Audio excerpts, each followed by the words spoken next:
দর্শক মন্ডলী, আসসালামু আলাইকুম। আমরা এখন অবস্থান করছি বগুড়া পুণ্যনগরী মহাস্থানগড়ে। আজকে মহাস্থানগড়ে শেষ বৈশাখে আজকে এখানে একটা মেলা হচ্ছে। আমরা আসছি মেলা ঘুরে ঘুরে আপনাদেরকে দেখাতে। এনএফটিভির পক্ষ থেকে আমি বাপ্পি মাহমুদ। আসেন আপনি দেখায় মেলার স্টলগুলি।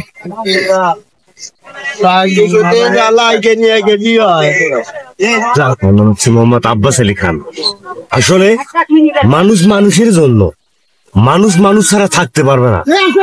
এই জন্য মানুষ মানুষকে নিয়ে এত কিছু খেলা চলাফেরা বা জ্ঞান আধ্যাত্মিক লাইন সত্য সঠিক পথে চললে মানুষ হতে গেলে কেউ যদি ভাবে যে আমি মানুষ হবো বা আমি সত্য সঠিক পথে চলবো, সে নিজেই নিজেকে ধারণ করতে হবে, বুঝতে হবে, নিজেই নিজের ভিতর দেখে খেলবে। সে যা করতে চাইবে, যা ইচ্ছা হবে সেটাই পারবে। এটাই হচ্ছে আধ্যাত্মিক লাইন।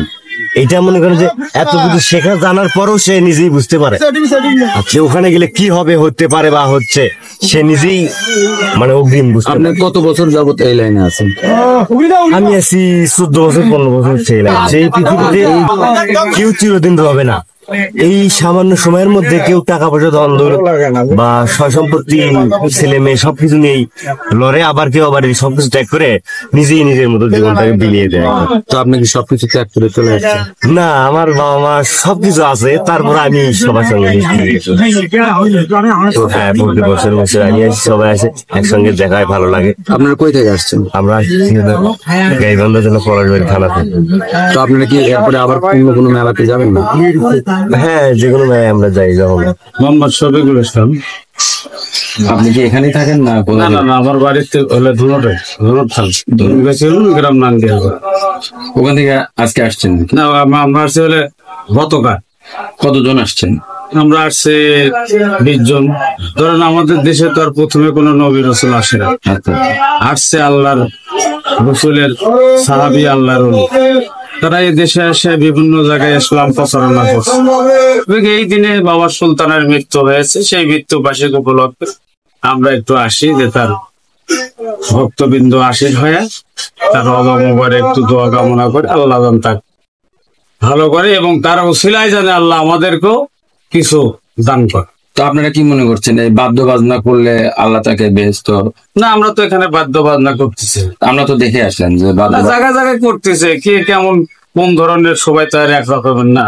আমরা এখানে কোনো বাদ্য সঙ্গীত না, আমরা এখানে আসি একটু ধ্যানে, আল্লাহর জিকির আজকাজ, আল্লাহ রসুল এবং আল্লাহর শান গান ভিতরে একটু অনুভূতি তেলাওয়াত করতেছি। আচ্ছা, তো আপনারা এই মেলা শেষ হলে আবার ফিরে যাবেন? হ্যাঁ, মেলা শেষ হলে আমরা আজকেই চলে যাবেন? না, আমরা কাল জুম্মার নামাজ পড়ে চলে যাবো। আচ্ছা, আমার নাম দয়াল চাঁদ চিস্তি, পরিচিত নাম। আমার মুর্শিদে কামেল হযরতে মোহাম্মদ মুবারকুল ইসাই গরিব বাবা আশিক আল্লাহ মাশরা পাই চিস্তি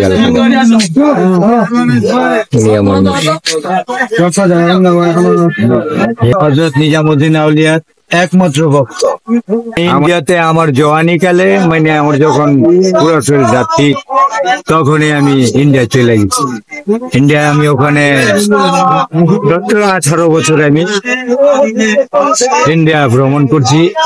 এর মধ্যে আমি অনেকবার আইছি, বাংলাদেশে আইসে 1 মাস 15 দিন এরকম থাকছি, আবার চলে গেছি। তখনকার টাইমে আপনার গিয়া পাসপোর্ট ভিসা ছিল। এই বছর গণভবন ভাঙছে, ওইটা আর গণভবন জীবনে হবে, ওইটা জাদুঘর হবে, স্মৃতি হবে। কি হবে? এরকম স্মৃতি অনেকে, এটা হলো বাহ্যিক স্মৃতি। আর যেটা দীপ স্মৃতি, তারা চির অমর হয়েছে। মরার পরও জিন্দা মানুষের ভিতরে ঢুকতে পারে তারা। আমার হোম ডিস্ট্রিক্ট হলো ঢাকা। দেহের সাথে করোনা প্রেম, আত্মার সনে ছাড়া। আমার সাধনার জীবন এখানে আমার 12 বছর। আমি এর মাঝেই এই বাংলাদেশের অন্যান্য মাজারে গিয়েছি আর কি, মানে খানজাহান আলী বাবা, খুলনা, তারপর দিনাজপুর, রংপুর, চট্টগ্রাম, বাইজিদ বোস্তামি, আমানত শাহ। আমার পড়াশোনা আমার রাসূলের আদর্শই আমার পড়াশোনা। আমার রাসূল কোনো প্রতিষ্ঠানে লেখাপড়া করেনি, উনাকে আল্লাহ রাব্বুল আলামিন উনাকে সব জ্ঞান দিয়েছেন। আমি উনাকে সম্মান করি, আমি উনার উম্মত হওয়ার চেষ্টা করি, আমি উনার মতো ত্যাগী হওয়ার চেষ্টায় আছি।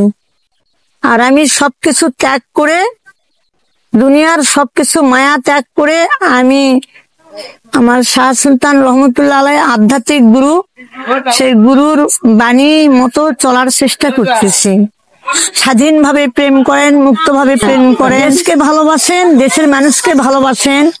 শুধু ক্ষমতায় গিয়ে লুটে পুটে খাওয়ার চেষ্টা করেন না, রক্ষক হয়ে ভক্ষক সাজার চেষ্টা করেন না।